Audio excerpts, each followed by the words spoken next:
Good evening, everyone, and thank you for joining us once again for our bi-weekly Dharma Talk and guided meditation here at the Blue Lotus Meditation and Mindfulness Center here in Brainerd, Minnesota. I'm delighted to see you all joining us here once again. Dharma Cat wants to say hi. Hi. Okay, Gus, come on down. He likes to, he's very friendly. He likes to be with people. He's very social. And so, like all of us, right? Everybody has their own qualities, their own unique qualities. And Gus, our Dharma Cat, he likes to show up every now and then. So today is April 14th, 2025. It is now 6 p.m. here in the Central Time Zone. And I am delighted to have each and every one of you here with us this wonderful evening, whether it's live or perhaps you are watching us sometime in the future. Right? Welcome. Just a brief announcement or two before we begin. Our aspirant pathway, right? Perhaps you have this desire to help others, especially in these really turbulent times. Our aspirant pathway is an opportunity for you to participate a little bit more on a direct or a little bit more of an engaged level here with us at the Blue Lotus Meditation and Mindfulness Center. There's no charge for it. I'll put that out there always, right? Something for you to just participate in a little bit more. You're as an aspirant, right? There's some classes, right? A lot of the ones that you'll find on our Dharma Institute that are available for you to take at no charge as part of the development for your own well-being. So something to take a look at. You can find it on our Continuing Your Journey page on our webpage, right under that, under offering or under teachings. Your fee, see, continue your journey. So if that's something you're interested in, go ahead, take a look at it, fill out the little form, and we'll get back to you. Additionally, as part of our Dharma Institute, a new class was just brought online. Right? A new class, the 37 aspects of enlightenment. This is an intermediate level course, so you'll probably want to be a little bit more versed in some of the aspects of what we talk about, a little bit more on the advanced path, and to help you unfold what are those qualities, what are those aspects, how can you nurture these 37 different aspects of enlightenment on your journey. And let's begin with our 3 jewels. I take refuge in the Buddha. I take refuge in the Dharma. And I take refuge in the Sangha. Very nice. So tonight's topic is overcoming hatred and racism and bigotry with the Dharma. As most of you are probably aware, all of those conditions are all just mental afflictions, right? Based off of fear and jealousy sometimes, and even greed and sadness to some degree. And so certainly the Buddha and his teachings are the perfect medicine to help overcome all of those ailments that some of us experience. And perhaps as a teacher, or you as a teacher yourself, you can help those individuals ease their suffering towards those particular topics, those afflictions that seem to be so prevalent these days. Now let's start with our guided meditation before we get into the Dharma talk. And this guided meditation is certainly bringing the awareness. It's called the awareness of people just like you. And it's important to understand that even though all of us may not get along, we have some even fundamental differences between us. We all have some basic characters, and we all have basic humanity and dignity that need to be reflected upon. So this guided meditation will help us. Right? It's called awareness of people just like you. And let's begin by taking a moment to settle our bodies into a comfortable position. You may close your eyes or keep them slightly open with a soft focus, looking downward a few feet in front of you if you choose. Breathe in.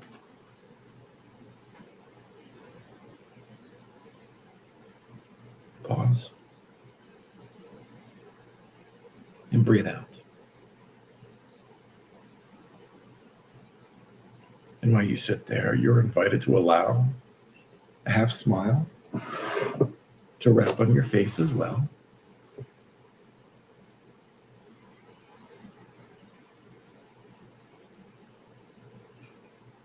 Allow your spine to lift and your shoulders to soften.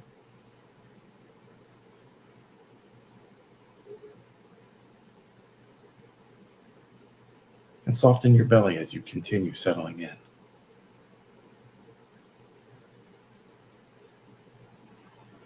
Breathe in.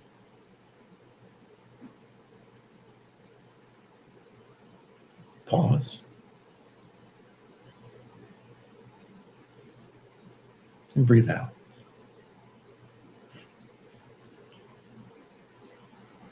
So we'll practice acknowledging the similarities between ourselves and others. And often we focused on differences, but realizing that even a person who seems very different from us is, in a very fundamental way, just like us. And that can become the basis of a real connection.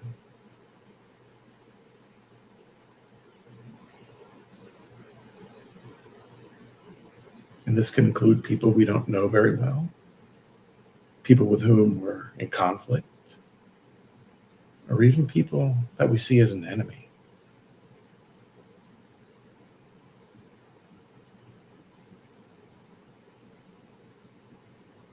It's possible to develop a sense of compassion and understanding by coming to feel our shared senses of experience as human beings.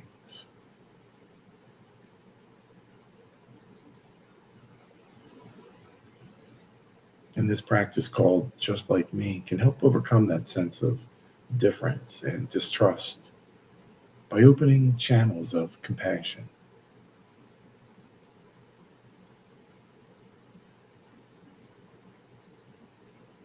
And allow yourself to take a deep breath in and a long breath out.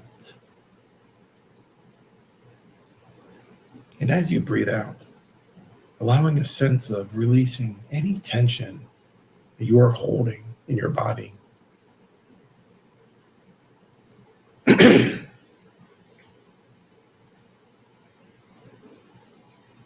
Go ahead and briefly scan through your body, just noticing any sensations or emotions that you may be experiencing in this moment.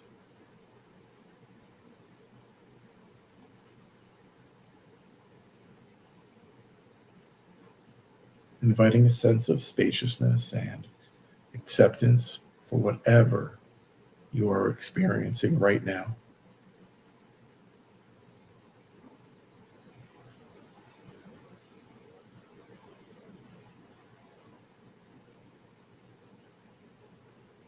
Now bring to mind someone that you don't know very well, or who might seem different or distant from you, or even someone that you're in a minor conflict with.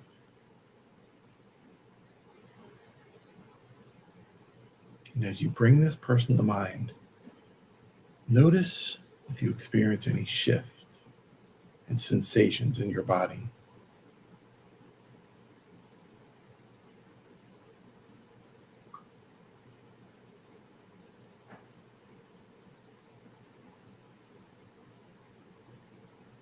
Holding this person in mind, as if they were in front of you, say to yourself, this person has a body and a mind just like me.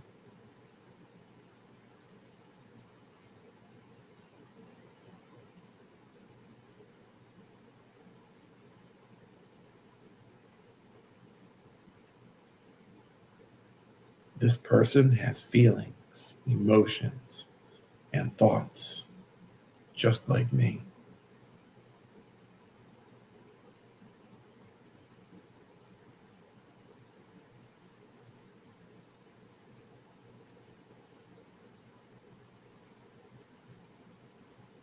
This person has at some point in his or her life has been sad, or disappointed, angry, hurt, or confused, just like me.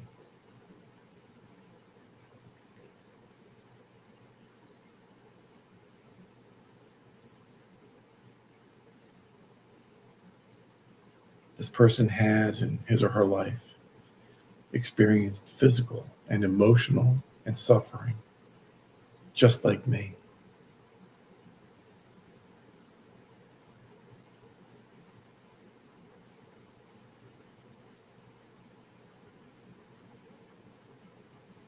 This person has experienced moments of peace and joy and happiness, just like me.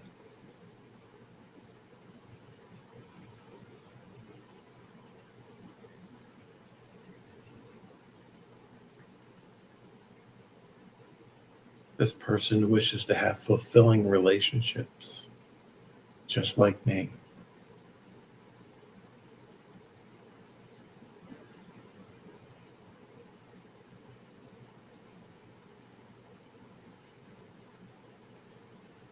This person wishes to be healthy and loved, just like me.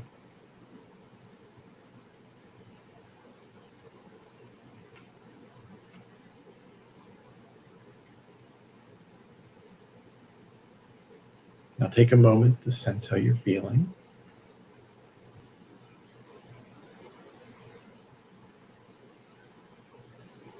And as you hold this person in your awareness, what do you experience?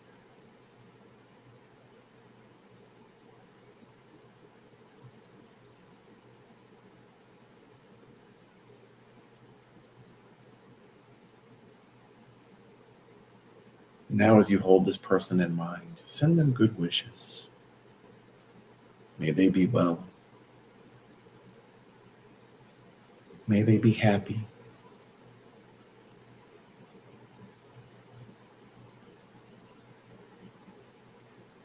And as we move to a close, returning your awareness to the breath, breathing in and breathing out. Present, alive, connected right here, right now.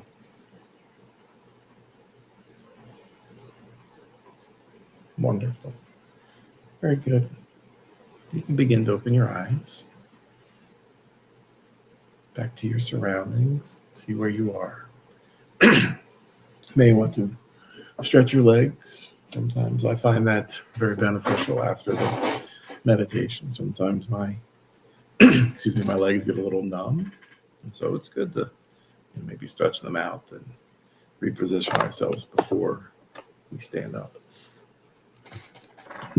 See, Gus likes to move around. He likes to come up here and say hi. Gus, our Dharma cat.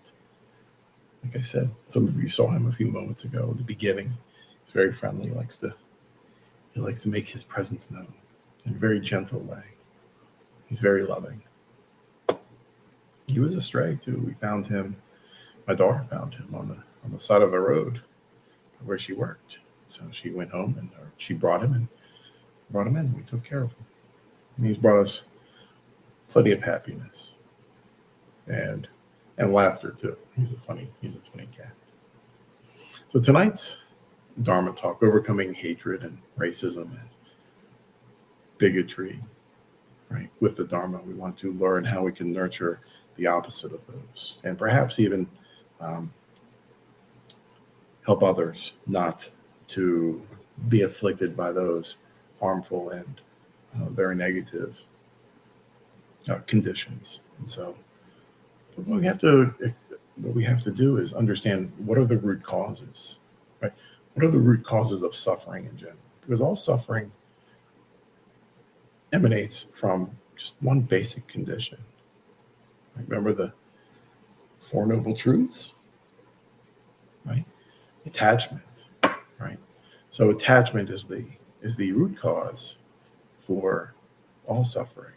And so even including hatred and racism and bigotry and a whole gamut of other conditions.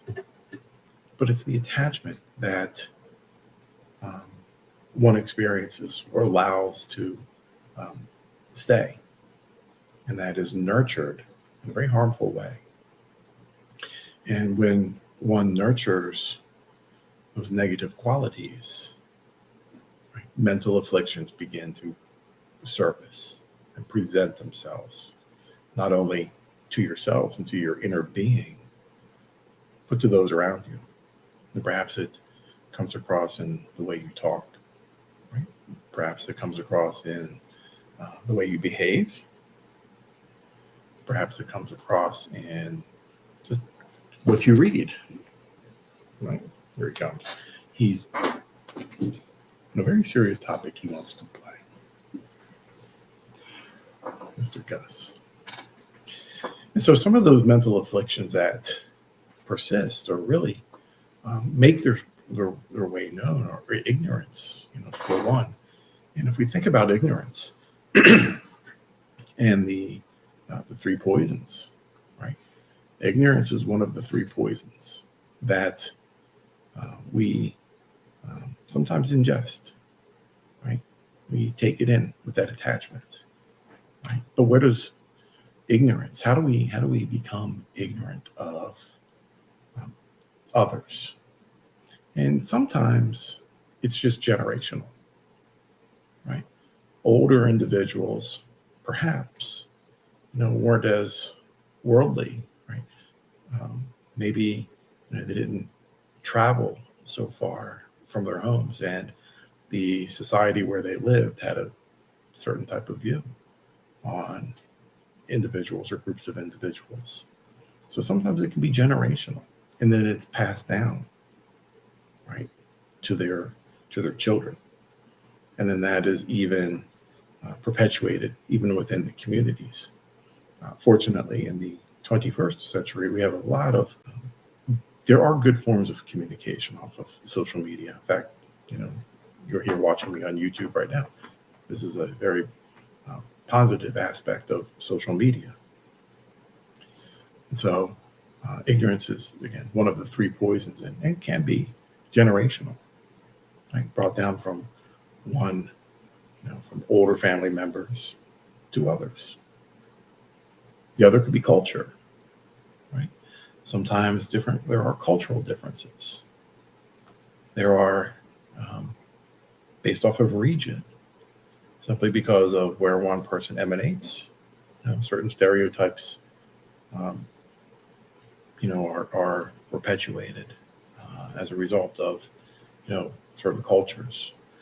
Even understanding other people's cultures, right? Sometimes their culture is maybe a little bit different than ours, and that's where that ignorance comes in, because very often we fear what we don't know, right? Instead of exploring it, right? Sometimes, what are the reasons for these cultural differences, or those rituals, or types of clothing that one may wear, right? We use that to differentiate, and so and we don't explore why these people, why these groups, why this religion, or so forth, dresses the way that they do, and so, or has these certain holidays. And so choosing not to explore in a wholesome way, right, perpetuates ignorance. Religion's a big one too, right? Whether one's a Buddhist, or Christian, Jewish, Muslim, a lot of those religions, they have, again, tying in with culture, are based off of where somebody maybe perhaps grew up and was born. Maybe even it's a smaller neighborhood. Oftentimes in larger cities, there may be different ethnic portions of that city that people are born into, right, with their own different religions, and that not exploring different aspects of somebody else's religion leads to ignorance. And we find out when we explore, right, when we ask those questions, why does somebody, perhaps dress a certain way, do a certain ritual, have a certain holiday? We find out when we explore, we actually become better connected with ourselves. Right? And that's where the ignorance comes in, because a lot of times people don't ask or explore. They choose to remain isolated, even in the 21st century. Socioeconomics, right? We can base somebody's value or worth on their station or position in life. Oftentimes, we value those who have a lot of money, but they may have very poor quality in humanity. And somebody on the very opposite end of the spectrum may be very poor financially, but have such a beautiful personality, beautiful heart, and they have a Dharma heart where they are just totally into giving and generosity and compassion towards others. But because we may base our opinions off of someone by their socioeconomic status, we may never find out. That is ignorance. As well as education.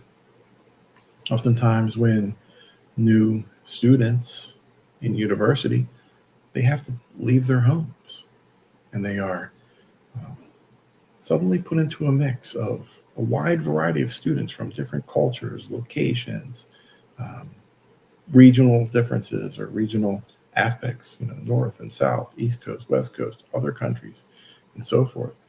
And so oftentimes when people think about education, they're thinking about whatever their degree is, engineering, science, accounting, whatever it is. But we don't oftentimes consider the social education, which is, in my opinion, is very important, right? Because it's where we get to learn about others. So sometimes when somebody is even highly educated, other groups of people may make, elitists, right? If they're, university graduates or whatnot. Or perhaps they're not. And then even those university graduates may even downplay or look down upon somebody, who did not. And so understanding that each and every person has their own self-worth, their own dignity, their own humanity, and choosing to remain ignorant will only perpetuate hatred, racism, and bigotry. And the Buddha teaches us in many lessons to be curious, to investigate. Think about the guided meditation that we just did. Thinking about the other person that perhaps we just don't get along with, but recognizing that they still have feelings and emotions, right? Goals in life, wanting stable relationships, and so forth. And so even through the Dharma, there are many examples of Buddha asking us, don't remain ignorant. Go try something, right? Open our own mind. And hatred and racism, certainly, and bigotry certainly stem from fear, right? Not just what somebody may come and do to us, but oftentimes it's simply the fear of losing what you already have, what perhaps you felt that you are entitled to or worked very hard for, status and money and identity. And that's an important one, identity, right? Fear of losing identity. And when we have that fear, right, that's certainly, for others, there's a term out there called othering, blame it on somebody else, or the others, right? And that's, we usually find those othering terms in like those people, right? Then they use that term, those people. That's othering. So oftentimes, again, fear, which stems from ignorance, about losing what we feel that we already have.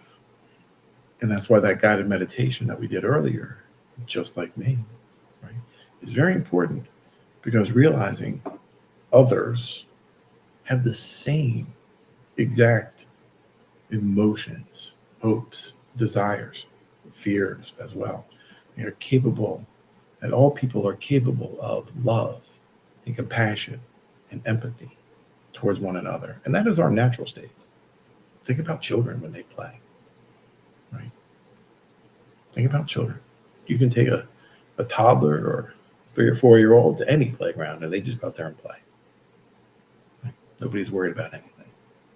So love and compassion and empathy and joy, that is our natural state. It's just as we get older, sometimes that fear is perpetuated, or the ignorance is perpetuated, whether it's through society, right, or other groups, again, generational, right, that is perpetuated onto a mind that can generate fear. Greed, right? Greed also kind of comes with a little bit with the fear about losing what we have, right? Losing what you may feel that you've worked very hard for, and you probably did, and that's absolutely true. But that doesn't mean somebody else is going to take it. Right? Remember, everything is impermanent anyway. Right? Nothing lasts forever. But greed, again, and that's another one of the 3 poisons. Remember, there are 3 poisons: greed, anger, and ignorance. In greed, the haves versus the have-nots. Oftentimes, we find that perhaps we're jealous of somebody else who has more than we do. Or perhaps you have more than somebody else, and you are fearful that somebody else may come and get it. May come and take it from you. And it's not a likely case. It's not a likely scenario. But we also have to remember impermanence as well, right? You know, things present themselves, they stay for a little bit, and then they go away. It's just a law of nature, impermanence. And greed is also perhaps having more than what you need, or even thinking that buying something else, perhaps, or acquiring something else will allow you to have lasting happiness. Think about shoes. When I was reading up on this, shoes was a really good example. That you may have a lot of shoes in your closet, brand new. Some may have perhaps not even worn. Some are perhaps well worn, right? But perhaps you go out and see another pair of shoes that you like, thinking that I may have a closet full of shoes, but this one other set will really bring, or this other pair will really bring me happiness. Right? And that's more than what you need. And that's greed as well. So what's the medicine to cure these mental afflictions of hatred and racism and bigotry towards somebody else? And remembering that, again, to use the Buddha's words, hatred is never appeased by hatred in this world, ever. By non-hatred alone is hatred appeased. So it's not just the opposite of hatred, it's non-hatred. That's an important distinction. So although we may consider it the opposite of hatred, but it's not allowing it to nurture within us, not allowing hatred to nurture within us. And then understanding what dependent origination is, right? That all life is connected. All life is connected. So when we hurt others, we're also hurting ourselves. So think about that. Whenever, and even beyond, hatred, racism, and bigotry, whenever you make a sarcastic remark or an off-color joke towards somebody else, or just in general, right? You're not, you think you may be hurting somebody else, but you're also hurting yourself, right? Because you are breeding and nurturing your own ignorance within you. So that's why right speech is important. So, or even perpetuating violence towards somebody else, right? Hurts. It certainly hurts them, but it also hurts you because it nurtures that quality, that negative quality within you. So we have to be very, very mindful of dependent origination. So overcoming these mental afflictions, loving kindness meditations, right? We need to nurture our own loving kindness, our own compassion within us, our own empathy within us, our own generosity within us. And when we cultivate loving kindness and all the attributes and the aspects of loving kindness, we begin to experience equanimity, right? The balance between us, that um, we have that joy within us. We don't have fear or ignorance. And if we find a question that we're not certain, we investigate it. Right? We don't experience greed when we have equanimity. We are pleased and joyful with what we have in the moment.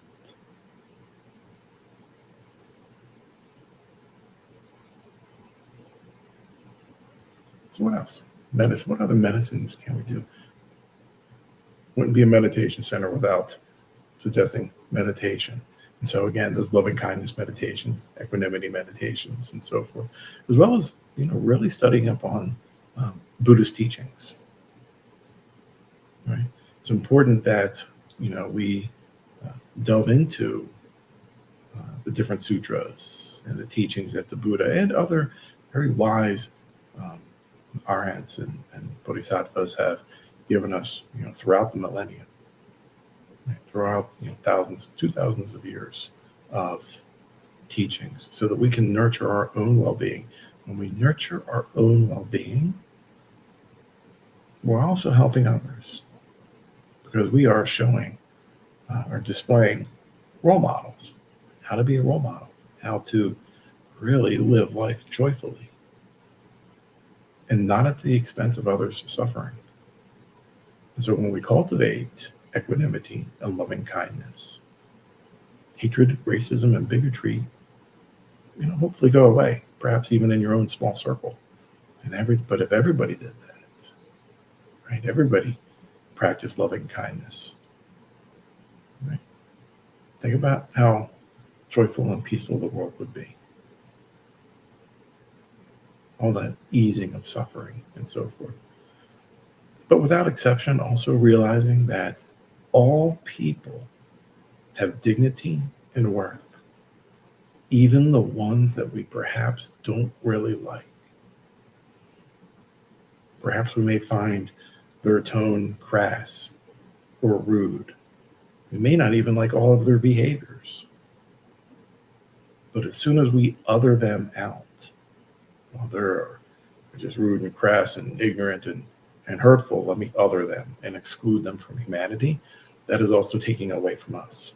So we have to realize, and we have to incorporate even the people that rub us the wrong way, or that we just don't like, or think that we don't have much in common with. We also have to realize that they have dignity and worth too. Even the most hurtful person, right, is capable of love, is capable of compassion and generosity. So by you being a role model in those aspects, perhaps you can teach them. And that's why those meditations are very important.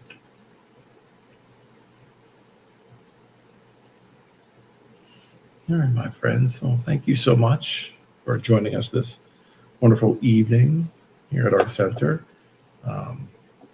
We will be back in 2 weeks, right? Bi-weekly on the 28th of April, where we'll be talking about transforming our sadness into joy with the Dharma.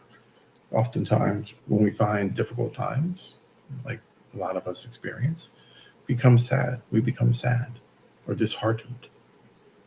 And so turning that sadness into joy, right? Transforming it into joy with the Dharma and Buddhist teachings. That, my friends, will end with the three jewels. Take refuge in the Buddha. Take refuge in the Dharma. Take refuge in the Sangha. Sathu, Sathu, Sathu. So we will see you on the 28th of April. Many blessings to you all. We'll see you then.